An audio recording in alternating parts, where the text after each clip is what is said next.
राधे राधे दोस्तों, ओम नमः शिवाय। आज हम बृहस्पतिवार के व्रत की कथा सुनेंगे और वो भी बहुत सरल भाषा में।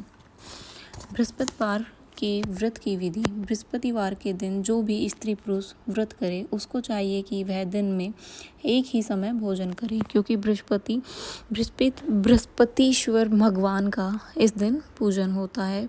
भोजन पीले चने की दाल आदि का करे, परंतु नमक नहीं खावे और पीले वस्त्र पहने, पीले ही फलों का उपयोग करें, पीले चंदन से पूजन करें। पूजन के बाद प्रेम पूर्वक गुरु महाराज की कथा सुननी चाहिए। इस व्रत को करने से मन की इच्छाएं पूरी हो जाती है और बृहस्पति महाराज प्रसन्न होते हैं। धन, पुत्र, विद्या और मन वांछित फलों की प्राप्ति होती है। परिवार को सुख और शांति मिलती है। इसलिए यह व्रत सर्वश्रेष्ठ और अति फलदायक सब स्त्री एवं पुरुषों के लिए है। इस व्रत में केले का पूजन करना चाहिए। कथा और पूजन के समय मन, कर्म, वचन से शुद्ध होकर जो इच्छा हो बृहस्पति देव से प्रार्थना करनी चाहिए। उसकी इच्छाओं को बृहस्पति देव अवश्य पूर्ण करते हैं, ऐसा मन में दृढ़ विश्वास रखना चाहिए। अब हम शुरू करते हैं बृहस्पतिवार के व्रत की कथा। एक समय की बात है कि भारतवर्ष में एक नृपति राजा राज्य करता था। वह बड़ा ही प्रतापी और दानी था। वह नित्य प्रतिदिन मंदिर में दर्शन करने जाता था। वह ब्राह्मण और गुरु की सेवा किया करता था। उसके दरवाजे से कोई भी निराश होकर नहीं लौटता और वह प्रत्येक गुरुवार को व्रत रखता था एवं पूजन करता था। हर एक दिन गरीबों की सहायता करता था, परंतु यह सब बातें उसकी रानी को अच्छी नहीं लगती थी। वह न तो व्रत करती थी और न किसी को दान देती थी तथा राजा को भी ऐसा किया करने से मना करती थी। एक समय की बात है कि राजा तो शिकार खेलने वन में गए हुए थे। घर पर रानी और दासी थी। उस समय गुरु बृहस्पति देव एक साधु का रूप धारण कर राजा के दरवाजे पर भिक्षा मांगने गए एवं भिक्षा मांगी तो रानी कहने लगी, हे साधु महाराज, मैं इस दान और पुण्य से तंग आ गई हूँ।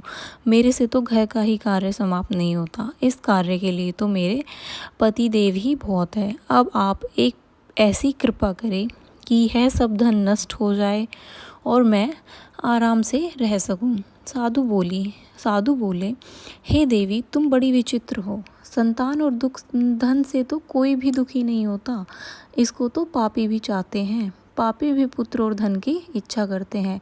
अगर आपके पास धन अधिक है तो भूखे मनुष्य को भोजन करवाओ, प्याऊ लगवाओ, ब्राह्मणों को दान दो, धर्मशाला बनवाओ, कुआं, तालाब, बावड़ी, बाग बगीचों आदि का निर्माण कराओ, निर्धन मनुष्य की कुंवारी कन्याओं का विवाह कराओ, अनेकों यज्ञ आदि धर्म करो। इस प्रकार के कर्म करने से आपका कुल और आपका नाम परलोक में सार्थक हो जाएगा और स्वर्ग की प्राप्ति होगी। मगर वह रानी इन बातों से खुश ना हुई। वह बोली, हे साधु महाराज, मुझे ऐसे धन की आवश्यकता नहीं जिसको मैं और मनुष्य को दान दूं और जिसको रखने उठाने में मेरा सारा समय ही बर्बाद हो जाए। साधु ने कहा, हे देवी, तुम्हारी ऐसी इच्छा है तो ऐसा ही होगा। मैं तुम्हें बताता हूँ, वैसा ही करना। बृहस्पतिवार के दिन घर को गोबर से लीपना, अपने केशों को धोना, केशों को धोते समय स्नान करना, राजा से कहना वह हजामत करवाए, भोजन में मांस मदिरा खाना, कपड़ा धोबी के यहाँ धुलने डालना। इस प्रकार 7 बृहस्पतिवार करने से तुम्हारा सब धन नष्ट हो जाएगा। ऐसा कहकर वह साधु महाराज वहाँ से अंतर्ध्यान हो गए। रानी ने साधु के कहने के अनुसार वैसा ही किया। 3 बृहस्पतिवार ही बीते थे कि उसका समस्त धन नष्ट हो गया और भोजन के लिए दोनों तरसने लगे, सांसारिक भोगों से दुखी रहने लगे। तब वह राजा रानी से कहने लगा कि रानी, तुम यहाँ पर रहो, मैं दूसरे देश को जाता हूँ, क्योंकि यहाँ पर मुझे सभी मनुष्य जानते हैं, इसलिए मैं कोई भी कार्य नहीं कर सकता। देश चोरी प्रदेश भीख बराबर है। ऐसा कहकर राजा प्रदेश चला गया। वहाँ जंगल को जाता और लकड़ी काट कर लाता और शहर में बेचता। इस तरह जीवन व्यतीत करने लगा।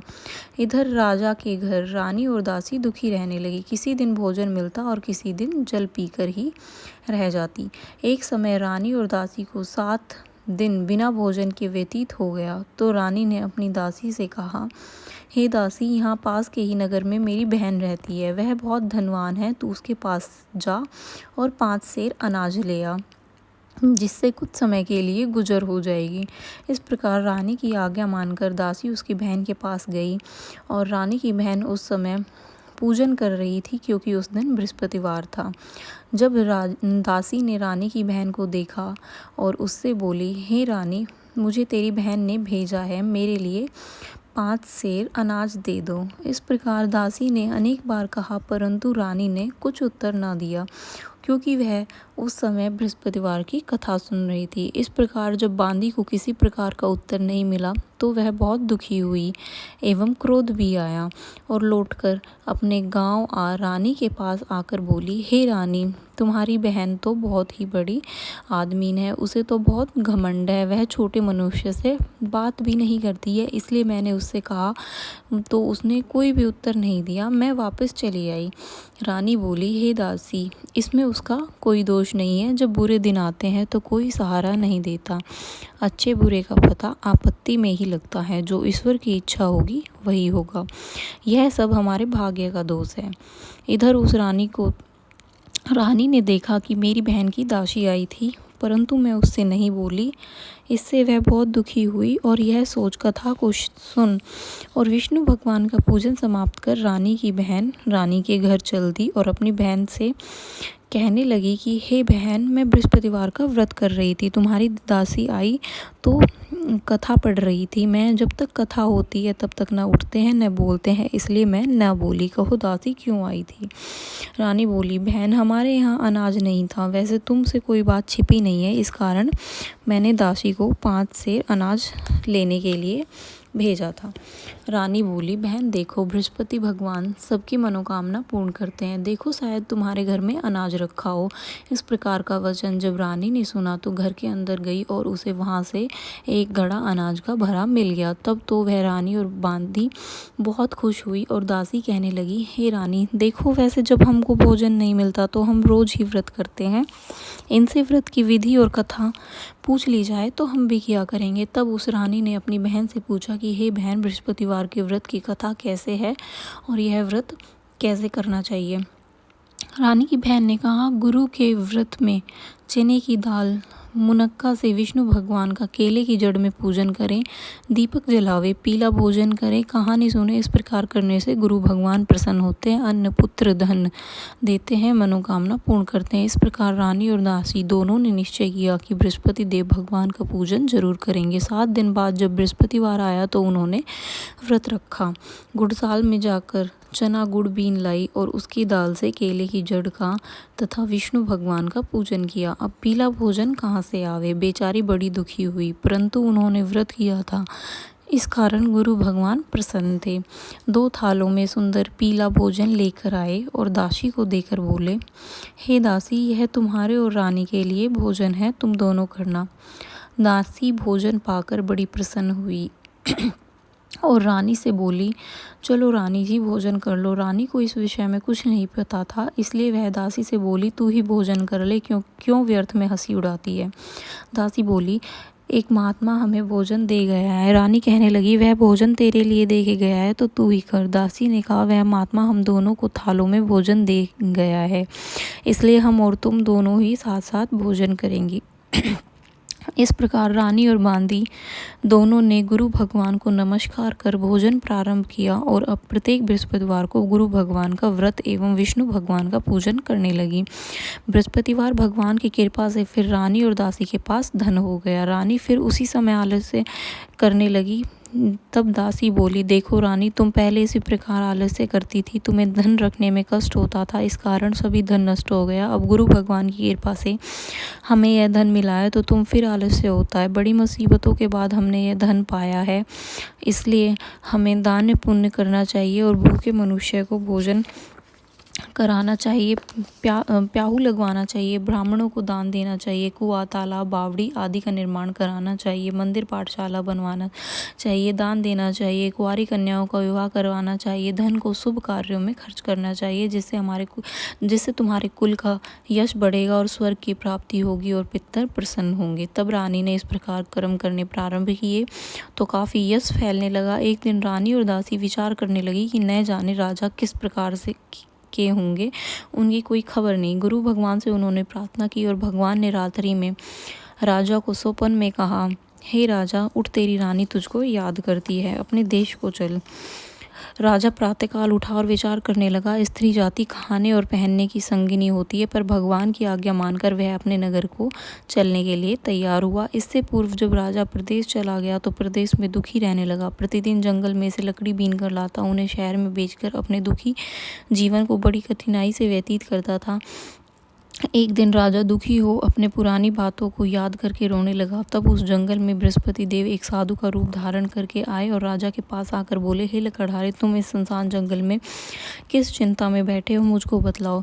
यह सुन राजा के नेत्रों में जल भर आया और साधु को वंदना कर बोला, हे प्रभु, आप सब कुछ जानने वाले हो। इतना कह साधु को अपनी संपूर्ण कहानी बतला दी। महात्मा दयालु होते हैं, उससे बोले, हे राजा, तुम्हारी स्त्री ने बृहस्पति देव का अपराध किया था, जिस कारण तुम्हारी यह दशा हुई है। अब तुम किस प्रकार की चिंता मत करो, भगवान तुम्हें पहले से अधिक धनवान करेगा। देखो, तुम्हारी स्त्री ने भी गुरुवार का व्रत प्रारंभ कर दिया है। तुम मेरा कहा मानकर बृहस्पतिवार का व्रत करके चने की दाल गुड़ जल के लोटे में डालकर केला का पूजन करो, कथा कहो और सुनो, भगवान तेरी सब मनोकामनाओं को पूर्ण करेगा। साधु को प्रसन्न देखकर राजा बोला, हे प्रभु, मुझे लकड़ी बेचकर इतना पैसा नहीं मिलता जिससे मैं भोजन के लिए उपरांत कुछ बचा सकूं। मैंने रात्रि में अपनी रानी को व्याकुल देखा है। मेरे पास कुछ भी नहीं जिससे उसकी खबर तो मंगा सकूं, और फिर मैं कौन सी कहानी कहूं, मुझको यह कुछ भी मालूम नहीं। साधु ने कहा, हे राजा, तुम किसी बात की चिंता मत करो। बृहस्पतिवार के दिन तुम रोजाना की तरह लकड़ियाँ लेकर शहर को जाओ। तुमको रोज से दुगना धन प्राप्त होगा, जिससे तुम भली भांति भोजन कर लोगे। बृहस्पति देव की पूजा का सामान भी आ जाएगा। और बृहस्पतिवार की कहानी निम्न प्रकार से है। बृहस्पति देव की कहानी। प्राचीन काल में एक ब्राह्मण था। वह बहुत निर्धन था, उसके कोई भी संतान नहीं थी। उसकी स्त्री बहुत मलिनता के साथ रहती थी। वह न स्नान करती थी, न किसी देवताओं का पूजन करती थी। प्रातः उठते ही वह सर्वप्रथम भोजन करती थी, बाद में कोई अन्य कार्य करती थी। इससे ब्राह्मण देवता बड़े दुखी थे। बेचारे बहुत कुछ कहते थे, लेकिन कुछ भी परिणाम न निकलता। भगवान की कृपा से ब्राह्मण की स्त्री के कन्या रूपी रत्न पैदा हुआ। वह कन्या अपने पिता के घर में बड़ी होने लगी। वह बालिका प्रातः स्नान करके विष्णु भगवान का जाप करने लगी, बृहस्पतिवार को व्रत करने लगी। अपने पूजन को समाप्त कर स्कूल जाती तो मुट्ठी में जौ भर के ले जाती और पाठशाला के मार्ग में डालती जाती। तब ये जो स्वर्ण के हो जाते तो लौटते समय उनको बीनकर अपने घर को ले आती थी। एक दिन वह बालिका सूप में सोने के जौ को फटक कर साफ कर रही थी कि उसके पिता ने देखा और कहा, हे बेटी, सोने के जौ को साफ फटकने के लिए सोने का ही सूप होना चाहिए। दूसरे दिन गुरुवार था। इस कन्या ने व्रत रखा और बृहस्पति देव से प्रार्थना करके कहा, हे प्रभु, मैंने आपकी पूजा सच्चे मन से की हो तो मेरे लिए सोने का सूप दे दो। बृहस्पति देव ने उसकी प्रार्थना स्वीकार कर ली। रोजाना की तरह वह कन्या जौ फैलाती हुई जाने लगी। तब लौटकर जौ बीन रही थी तो बृहस्पति देव की कृपा से सोने का सूप मिला। वह उसे घर ले आई और उससे जौ साफ करने लगी, परंतु उसकी माँ का वही ढंग रहा। एक दिन की बात है कि वह कन्या सोने के सूप में जौ साफ कर रही थी। उस समय उस शहर का राजपुत्र वहाँ से होकर निकला। इस कन्या के रूप और कार्य को देखकर मोहित हो गया और अपने घर जाकर भोजन तथा जल त्याग कर उदास लेट गया। राजा को जब इस बात का पता लगा तो उसने अपने प्रधानमंत्रियों के साथ अपने बेटे के पास गया और बोले, हे बेटा, तुम्हें किस बात का कष्ट है? किसी ने अपमान किया है अथवा कोई और कारण है सो कहो, मैं वही कार्य करूँगा जिससे तुम्हें प्रसन्नता हो। अपने पिता की राजकुमार ने बात सुनी तो वह बोला, मुझे आपकी कृपा से किसी बात का दुख नहीं है। किसी ने मेरा अपमान नहीं किया है, परंतु मैं उस लड़की के साथ विवाह करना चाहता हूँ जो सोने के सूप में जो साफ कर रही थी। यह सुन राजा आश्चर्य के साथ बोला, हे बेटा, इस प्रकार की कन्या का पता तुम ही लगाओ, मैं उसके साथ तुम्हारा विवाह अवश्य ही करवा दूंगा। राजकुमार ने उस लड़की के घर का पता बतलाया। तब मंत्री उस लड़की के घर गए और ब्राह्मण देवता को सभी हाल बताया। ब्राह्मण देवता राजकुमार के साथ अपनी कन्या का विवाह करने के लिए तैयार हो गए और विधि विधान के अनुसार ब्राह्मण की कन्या का विवाह राजकुमार के साथ हो गया। कन्या के घर से जाते ही पहले की भांति उस ब्राह्मण देवता के घर में गरीबी का निवास हो गया। अब भोजन के लिए अन्न भी बड़ी मुश्किल से मिलता था। एक दिन दुखी होकर ब्राह्मण देवता अपनी पुत्री के पास गए। बेटी ने पिता की दुखी अवस्था को देखा और माँ का हाल पूछा। तब ब्राह्मण ने सभी हाल कहा। कन्या ने बहुत सा धन देकर अपने पिता को विदा कर दिया। इस तरह ब्राह्मण का कुछ समय सुखपूर्वक व्यतीत हो गया। कुछ दिन बाद फिर वही हाल हो गया। ब्राह्मण फिर अपनी कन्या के यहाँ गया और सभी हाल कहा तो लड़की बोली, पिताजी आप माता को यहाँ लिवा लाओ, मैं उसे विधि बता दूंगी जिससे आपकी गरीबी दूर हो जाएगी। वह ब्राह्मण देवता अपनी स्त्री को साथ लेकर पहुंचे तो पुत्री अपनी माँ को समझाने लगी, हे माँ, तुम प्रातःकाल उठकर सर्वप्रथम स्नान आदि करके विष्णु भगवान का पूजन करो तो सब दरिद्रता दूर हो जाएगी। परंतु उसकी माँ ने एक भी बात नहीं मानी और प्रातःकाल उठकर अपने बच्चों का जूठन खा लिया। एक दिन उसकी पुत्री को बहुत गुस्सा आया और एक रात कोठरी से सभी सामान निकाल दिया और अपनी माँ को उसमें बंद कर दिया। प्रातःकाल उसमें से निकाला और स्नान आदि कराकर पाठ करवाया तो माँ की बुद्धि ठीक हो गई और प्रत्येक बृहस्पतिवार को वह व्रत रखने लगी। इस व्रत के प्रभाव से उसकी माँ बहुत ही धनवान और पुत्रवती हो गई और बृहस्पति जी के प्रभाव से स्वर्ग को प्राप्त हुई और वह ब्राह्मण भी सुखपूर्वक इस लोक के सुख भोग कर स्वर्ग को प्राप्त हुआ। इस तरह कहानी कहकर साधु देवता वहाँ से लोप हो गए। धीरे धीरे समय व्यतीत होने पर फिर वही बृहस्पतिवार का दिन आया। राजा जंगल से लकड़ी काटकर शहर में बेचने गया और उसे और दिन से अधिक पैसा मिला। राजा ने चना गुड़ आदि लाकर गुरुवार का व्रत किया। उस दिन से उसके सभी क्लेश दूर हुए।